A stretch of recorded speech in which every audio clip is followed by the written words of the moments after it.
Good afternoon. I'm Sergeant Jason Spencer with the Fort Worth Police Department. As many of you are aware, we had an incident over the weekend where a suspected intoxicated driver fled from police in the West 7th Entertainment District and ended up striking a vehicle and two pedestrians, seriously injuring them. I just want to say up front that our department's prayers are with those victims as well as the bystanders who witnessed this act and were traumatized by it. We know that any time that someone's reckless and dangerous actions put innocent bystanders at risk and injure them like this, it hits home for all of us because we all think of ourselves as wanting to just be able to go out and enjoy a night out on the town in our great city. So our prayers are with those victims.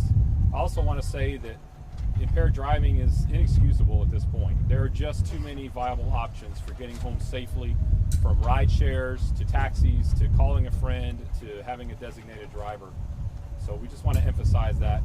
That being said, I know there's been a lot of public interest in this incident, so we want to provide some updated information to you all.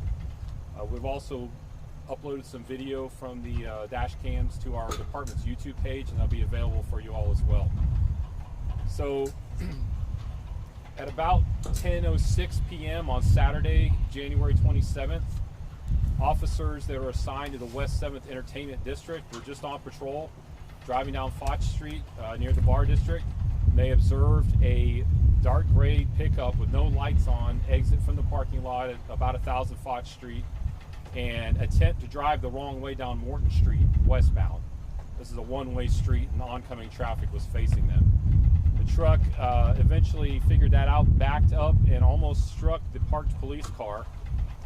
Sat there for a couple seconds. The officers began to be worried that we might have an impaired driver on our hands. So they activated their overhead lights to try and detain that driver, and instead of complying with the officers, the driver chose to take off and drive through the parking lot at a high speed and then drive the wrong way down Foch Street and on the West 7th. The officers observed the vehicle strike several curbs, nearly collide with several vehicles, driving quite erratically and pretty fast. Eventually, the truck drove into a bank parking lot after jumping a curb, hit a pole near the ATM, and demolished the left front tire.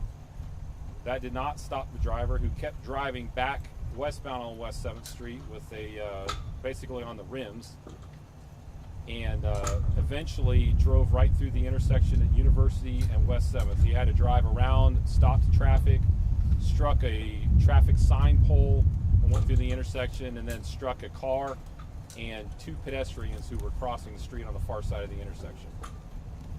The driver, officers arrived on scene pretty much immediately, of course, and began rendering aid. The driver was taken into custody. He was still in the vehicle. He was transported to the hospital, and a blood draw was conducted at the hospital. The two victims, which were an adult male and an adult female, were transported to area hospitals with serious injuries.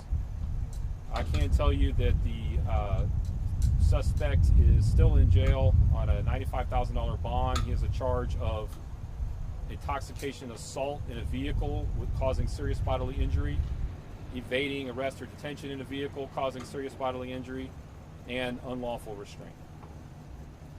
At this time, I'd be glad to answer any questions you might have. Can you tell us the blood alcohol level after the draw, Sergeant? We do not have that information back yet. It's still being tested. Do we know where Andrew was prior to this? Was he at one of the bars on 7th Street?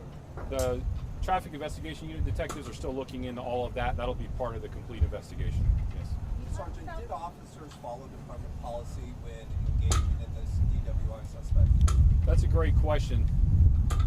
I always hesitate to dive in and say that everyone did everything right or did something wrong while their chain of command is still reviewing it. I can tell you, and you'll see this when you watch the video, the officers did what the public wants them to do. When they see a driver that appears to pose a danger to the public, they try and get that person off the road.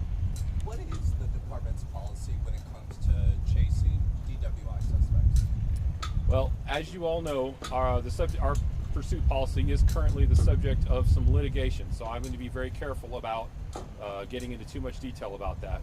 However, what I can tell you is that our pursuit policy looks at the danger that a driver may pose to the public based on a number of factors, and that our officers always have to weigh whether letting a person escape would pose a greater danger to the public than attempting to apprehend them. During the pursuit, was it being monitored by any supervisors? Was the officers in communications with dispatch? How did this go down? Absolutely. The officers were in constant communication on the radio. A supervisor was aware and approved the pursuit. Officers did a great job of keeping everyone updated of where they were and the conditions of the pursuit. And you'll see that when you guys watch the video. Were officers aware that there was another person in the car at the time of the shoot of the pursuit? Yes, they were.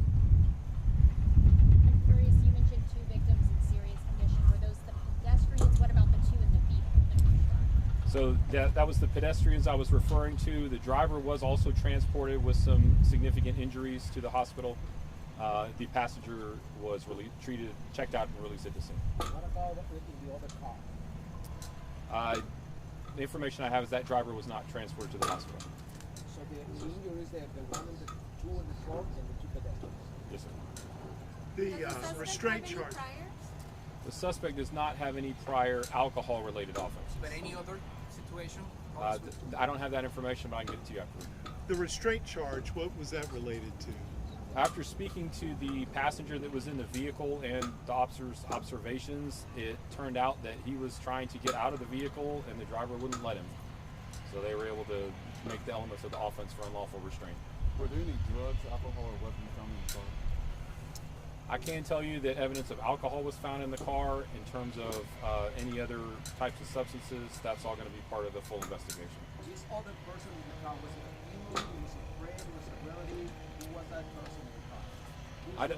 I don't know the exact relationship. It was a male, I can tell you that. I don't know what their relationship was. Well, would you want to talk about the work on a Saturday night on West 7th, the amount of manpower, the amount of work you guys do in that area? As crowded as it gets there. Absolutely. If any of you all know that area, you know that it gets real busy on a Saturday night. We have a significant number of officers that are assigned to patrol just that area, as well as a large number of officers working off-duty jobs at different bars and restaurants. So it is an area the city's placed a high priority on trying to keep everyone safe due to the amount of people down there. And anytime we have someone driving recklessly or driving impaired, we recognize that that's a very serious situation. A lot of people could get hurt real quick. Is any establishment being looked at for possibly over-serving somebody? Anytime we have a DWI investigation like this, that's always part of the investigation to see where they were consuming alcohol at and if there's anything else to be investigated there. What's the top establishment be looking at if it's found to be at fault of anything? So any establishment that serves alcohol is, of course, subject to regulation by TABC, and so they'll be looking into if they may have violated any of those. And again, at this time, I don't have any information to suggest that, but that's always part of any thorough investigation in these types of situations. What was the highest speed reached during the pursuit? I believe the highest speed was approximately 75 or 80 miles an hour.